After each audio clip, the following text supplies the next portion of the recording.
नमस्कार दोस्तों, मैं हूं रविंद्र पारिक और आप देख रहे हैं हमारा YouTube चैनल।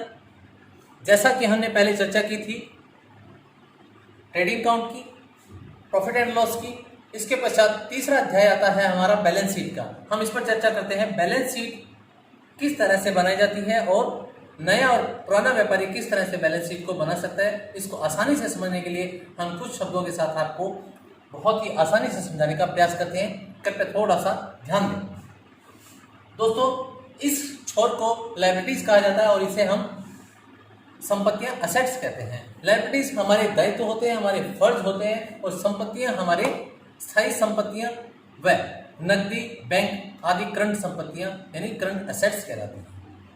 दोस्तों, इसी क्रम में हम ये मानते हैं कि यदि कोई व्यापारी या कोई व्यवसायी या कोई बनिया या कोई दुकानदार अपने घर से व्यापार के लिए पैसा लगाता है तो वो पैसा व्यापार के अंदर आकर कैपिटल बन जाता है। यहाँ पर जिसने पैसा लगाया वो कैपिटल क्रिएट हो गई। अब इसके पश्चात यदि वो एकल व्यापारी है, एक आदमी है, तो कैपिटल में उसका नाम लिखा जाता है। यदि वो दो व्यापारी हैं, दो से अधिक हैं, तो उनके नाम लिखे जाते हैं। तथा लास्ट में जब उनका लाभ होता है उसी रेशो के अंदर जिस अनुपात में उन्होंने कैपिटल लगाई है उनके तयशुदा विवरण के अकॉर्डिंग उनका पैसा उनको बांट कर दिया जाता है।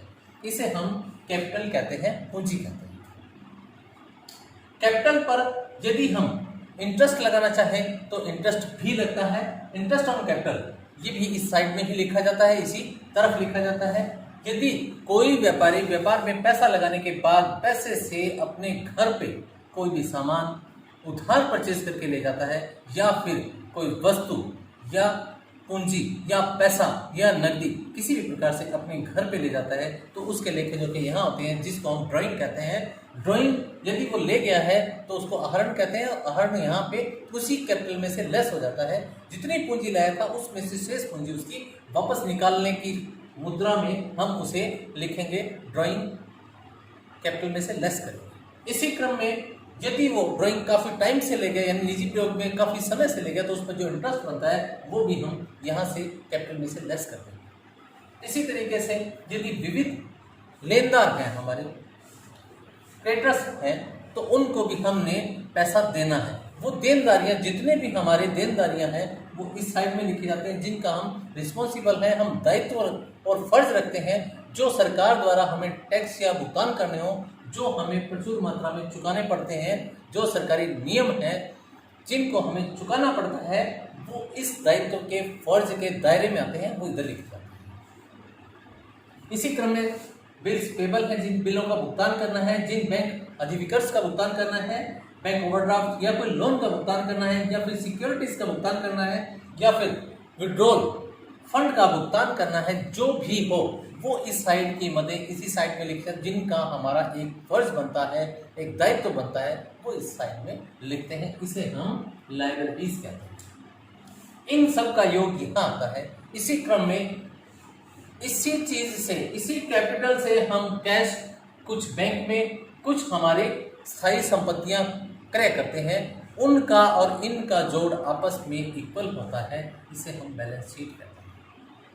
दोस्तों, उसी क्रम में कैश में, बैंक में, बिल रिसीवेबल, सन्ड्री डेबिटर, विविध लोग हमें पैसा देने वाले हैं जिनसे हमने पैसा लेना है, वो भी यहाँ पे सन्ड्री डेबिटर्स। इसी तरह से लोन जिनका ड्यू पड़ा है हमने लेना है, ये हमारा संपत्ति है, उसे हमने लेनी है। इसी तरह से इन्वेस्टमेंट है, वो भी हमने निकालना है, लेना है। फर्नीचर, प्लांट एंड मशीन, ये फिक्स असेट्स हैं। Land and building, plant and trademark जो कि हमारे पेटेंट है। क्रेडिट हमारी साथ है, उसका वैल्यूएशन अर्थात साथ में जो बचा हुआ स्टॉक है, अंतिम रहतिया क्लोजिंग स्टॉक, सभी का जोड़ लगाएं, इधर का और इधर का जोड़ इक्वल आता है। इसे हम बैलेंस शीट कहते हैं। दोस्तों, किसी भी व्यापारी ने व्यापार में पैसा लगाया, जो भी व्यापारी यहाँ पैसा लगाता है, जिन जिन मदों में पैसा लगाता है वो मदें इधर लिखी जाती हैं, जितना पैसा लगा वो इधर लिखा जाता है। इसी चीज को इस शीट पर अंकन की प्रक्रिया ही बैलेंस शीट कहलाती है। यदि कोई व्यापारी प्रथम दिन पैसा लगाकर अपना इस तरह से लेखा जोखा करता है, उस लेखे जोखे को मोटे स्तर पर बैलेंस शीट कहते हैं। पूरे साल भर काम करने के बाद ट्रेडिंग अकाउंट बनाया जाता है, उसके पश्चात लाभ हानि खाता बनाया जाता है। लाभ निकलने पर इसमें लाभ जुड़ जाता है, हानि होने पर कैपिटल में लाभ, कैपिटल में हानि घट जाती है। इसी प्रकार से जितना लाभ हो, जितनी हानि हो, वो कैपिटल में से ही एडजस्टमेंट की जाती है। इसी के साथ चैप्टर समाप्त हुआ। यदि कोई आपके क्वेश्चन हो तो प्लीज़ कमेंट में लिखें। धन्यवाद।